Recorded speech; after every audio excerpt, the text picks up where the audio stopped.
جناب سلمان مدینے کی مسجد میں بیٹھے تھے اور دو صحابہ آپس میں گفتگو کر رہے تھے. گفتگو کرتے ہوئے وقار شاہ جی وہ آپس میں بات کر رہے تھے کہ اللہ نے قرآن میں آیت بھیجی ہے کہ اس قرآن کے اندر ایک چھپی ہوئی کتاب ہے جسے مطہرون کے علاوہ کوئی چھو نہیں سکتا. وہ صحابہ آپس میں بات کر رہے تھے کہ قرآن کے اندر کون سی کتاب ہے, وہ کون سی کتاب ہے جو قرآن کے اندر ہے. ابھی صحابی بحث کر رہے تھے یا قریب سے سلمان گزرے. ایک صحابی نے کہا اس سے پوچھو یہ جو علی کا شاگرد ہے یہ بتا سکتا ہے اس کی تفسیر.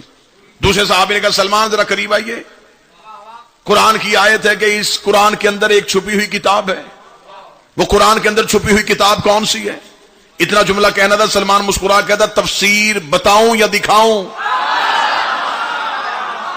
میں صرف تفسیر سناؤں یا دکھاؤں. انہوں نے کہا سلمان ہم نے تو تجھ سے سننا چاہتے تھے کہ تو دکھانے پہ آئے گیا تو پھر دکھا, وہ کون سی قرآن ہے جس کے اندر ایک چھپی ہوئی کتاب ہے. انہوں نے سمجھا تھا کہ شاید سلمان جائے گا اور الماری سے قرآن اٹھائے گا اور قرآن اٹھا کے اس کو کھولے گا, پھر کوئی آیت نکال لے گا اور اسے کہے گا اس کا مطلب کتاب ہے, اس کا مطلب کتاب ہے, اس کا مطلب کتاب ہے. سلمان نے قرآن نہیں کھولا, سلمان نے صحابہ کے ہاتھ پکڑے, چلتے چلتے زہرا کی دروازے پہ آ گئے, دہلیز سیدہ پہ آنا تھا. انہوں نے کہا ہم نے تجھے کہا قرآن کی آیت کی تفسیر بتا دا اور تو وہاں آ گیا جہاں تو ہر لمحہ بیٹھتا ہے, جہاں تو ہر لمحہ رہتا ہے. سلمان نے دہلیز سیدہ پہ ہاتھ رکھا, مجھے اس دہلیز کی عزت کی قسم, یہ ہے وہ قرآن جس کے اندر ایک کتاب چھپی ہے, یہ ہے وہ قرآن جس کے اندر ایک کتاب چھپی ہے. اتنا کہنا تھا, ایک صحابی اٹھ کے کہنے لگا بوڑھا ہو گیا ہے, علی کے عشق نے تجھے دیوانہ کر دیا ہے, ہم تجھ سے پوچھ رہے تھے وہ کتاب کون سی ہے, تو ہمیں سیدہ کے دروازے پہ لے آیا. سلمان نے کہا تم بتاؤ قرآن میں کیا ہوتا ہے. انہوں نے کہا آیتیں رہتی ہیں. سلمان نے کہا مجھے اس دروازے کی قسم ابھی یہ دروازہ کھلے گا میں تمہیں چلتی ہوئی آیتیں دکھاؤں.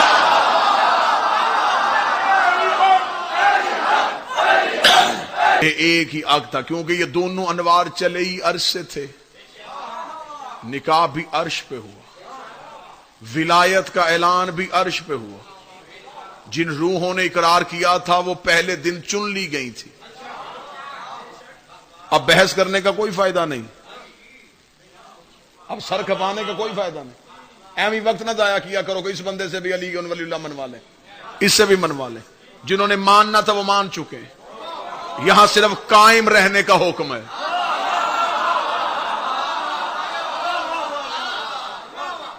اس لیے تو ہم دن میں 5 دفعہ اس کی بارگاہ میں جا کے کہتے ہیں اہدنا الصراط المستقیم.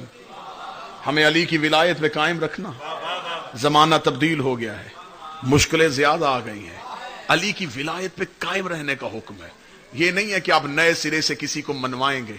عالم الست میں پہلے دن روز اول سے جن روحوں نے اقرار کر لیا تھا اب وہ علی کو چھوڑ نہیں سکتی. انہوں نے علی کی ولایت کا اقرار کر لیا تھا. خدا نے صرف جنت بنائی تھی, جہنم نہیں بنائی تھی. اسے ضرورت ہی نہیں تھی اپنی بنائی ہوئی مخلوق کو جلانے کی. اسے کیا ضرورت تھی کہ وہ کہتا کہ پہلے میں خلق کروں گا, پھر زمین میں بھیجوں گا, پھر تمہیں اناج دوں گا, پھر تمہیں کھلاؤں گا, پھر جب مر جاؤ گے تو پھر تمہیں جلاؤں گا. اس نے جلانا ہی تھا تو بھیجنا کیوں تھا. اس نے صرف جنت بنائی تھی, جہنم اللہ نے نہیں بنائی. 13 رجب ہے, میں اپنے لفظ پہ کھڑا ہوں. اللہ نے صرف حبیب شاہ جی جنت بنائی, جہنم اللہ نے نہیں بنائی. جو بندے پریشان ہے کہ پتہ نہیں اب یہ کس کا نام لینے لگا, جنت صرف اللہ نے بنائی ہے, جہنم اللہ نے بنائی نہیں, علی کے دشمنوں نے بنوائی ہے. ہاتھ نہیں اٹھا تو میں نبی کی حدیث سنا دوں. نبی نے فرمایا ساری دنیا علی کی ولایت میں جمع ہو جاتی, خدا جہنم کو پیدا ہی نہ کر. یہ بنی نہیں, یہ بنوائی گئی.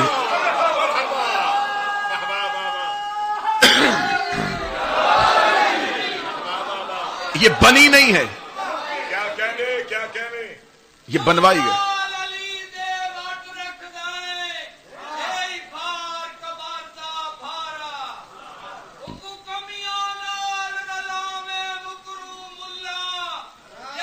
میرے بات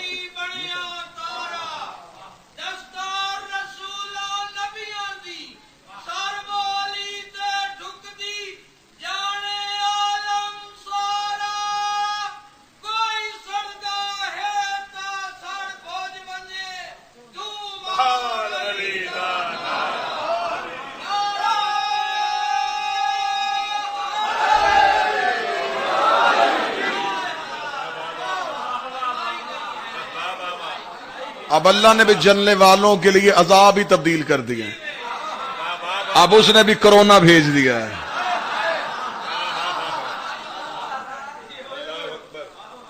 علی کے دشمنوں کی ہر دور میں سزا تبدیل ہو جاتی ہے۔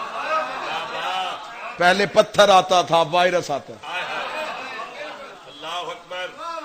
علی کی ولایت پہ ہو تو دنیا کی بیماریوں سے ایک لمحے کے خطرہ محسوس نہ کرنا،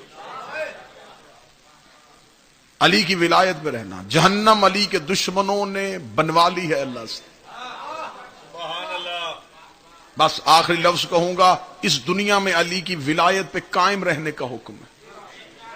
دنیا اتنی مخالفت کرے گی، اتنی مخالفت کرے گی، جتنی مخالفت بڑھتی جائے اتنے مطمئن ہوتے رہنا کہ علی ہمیں قریب کر رہا ہے۔ یہ کلیہ ذہن میں رکھ لینا، یہ فارمولہ اپنے ذہن سے کبھی نہ بھولنا۔ آسانیاں ہی آسانیاں ملتی جائیں، آسانیاں ہی آسانیاں ملتی جائیں، سمجھنا علی دور کر رہا۔ مشکلیں بڑھتی جائے، سمجھو علی قریب کر رہا۔ یہ آزمائش کی جگہ ہے۔ علی فرماتے ہیں میرے مومن کے لیے، میرے شیعہ کے لیے یہ دنیا قید خانہ ہے، اس میں ایسے رو جیسے قیدی رہتا ہے، آزاد ہو گئے نہیں یہاں گھوم سکتے۔ علی فرمایا یہاں قیدی بن کے زندگی گزارو، آزادی وہاں ملے گی۔ یہاں دنیا کی مشکلات آ جائیں، عشق علی کو اتنا آزماؤ، مشکل آئے تو پھر اپنے اندر کا عشق آزماؤ، پھر دیکھنا پڑے گا۔ مشکلوں میں تو عشق آزمایا جاتا ہے۔ ہم نے سمجھ لیا علی ولی اللہ نعرے مارنے کا نام ہے، علی ولی اللہ نماز میں پڑھنے کا نام ہے، کلمے میں پڑھنے کا، علی ولی اللہ قربانیاں دینے کا نام ہے۔ زندگی میں ایک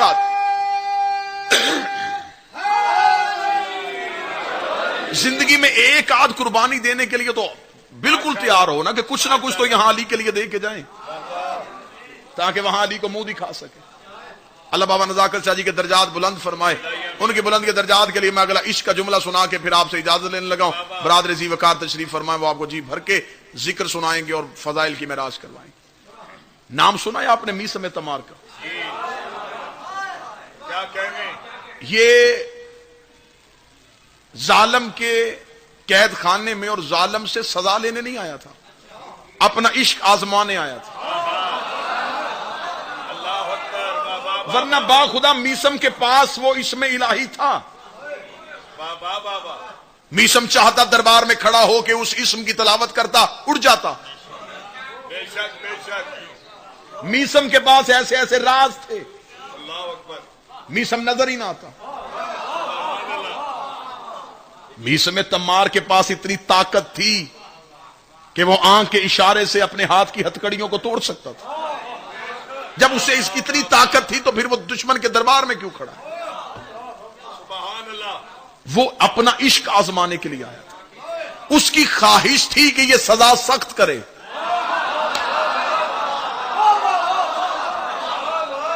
باخدا اس کی خواہش تھی کہ یہ سزا سخت کرے تاکہ میں اپنے اندر کا عشق آزماؤں۔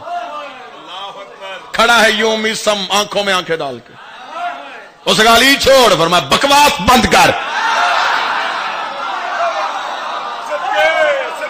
جان بوجھ کے ایسے جملے بول رہا ہے کہ یہ اشتعال میں آئے اور میری سزا سخت کرے۔ میں اپنے اندر کا عشق تو آزماؤں کہ میں کتنا علی سے پکا ہوں۔ اس کا علی چھوڑ، فرمایا بکواس بند کر۔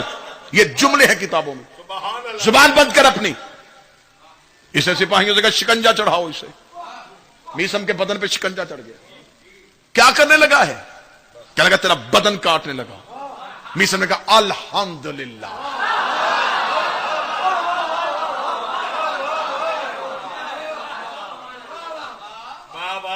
ہم 10 محرم کو لوگوں کو تماشا دکھانے کے لیے زنجیر نہیں مارتے، اپنے بدن کا عشق آزمانا چاہتے ہیں۔ ہم دیکھنا چاہتے ہیں کہ ہم کتنا حسین سے عشق کرتے۔ تو میں کیا کرنے لگا؟ کہنا بدن کاٹنے لگا۔ میثم نے کہا کاٹ، اس کا بھی پتہ چل جائے گا اس کا عشق کتنا ہے۔ سپاہی سے کہنے لگا اس کی انگلیاں کاٹ پہلے۔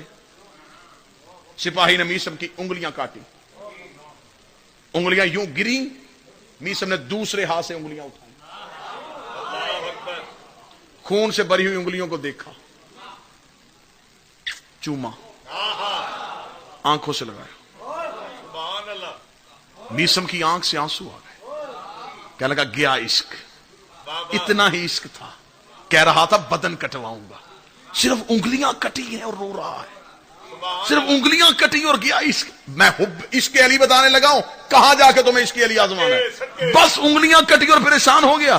میسم نے دیکھنے لگا اب بھی علی کو اگر چھوڑ دے تو میں یہیں سے شکنجا کھول کے تجھے آزاد کر دوں گا، ابھی تو میں نے انگلیاں کاٹی ہیں، ابھی میں نے تیرا پورا بدن کاٹنا ہے، بتا علی کو چھوڑ سکتا ہے؟ میسم نے کہا میں تو علی کو نہیں چھوڑ سکتا۔ اس نے کہا پھر انگلیوں کو دیکھ کے رو کیوں رہا ہے؟ میسم نے کہا رو تو میں اس بات پہ رہا ہوں، اتنے عرصے سے یہ میرے ساتھ رہتی تھی، مجھے آج تک نہیں پتا چلا یہ مجھ سے زیادہ علی سے عشق کرتی تھی۔ سارے بولو آخر تک بولو حیدری۔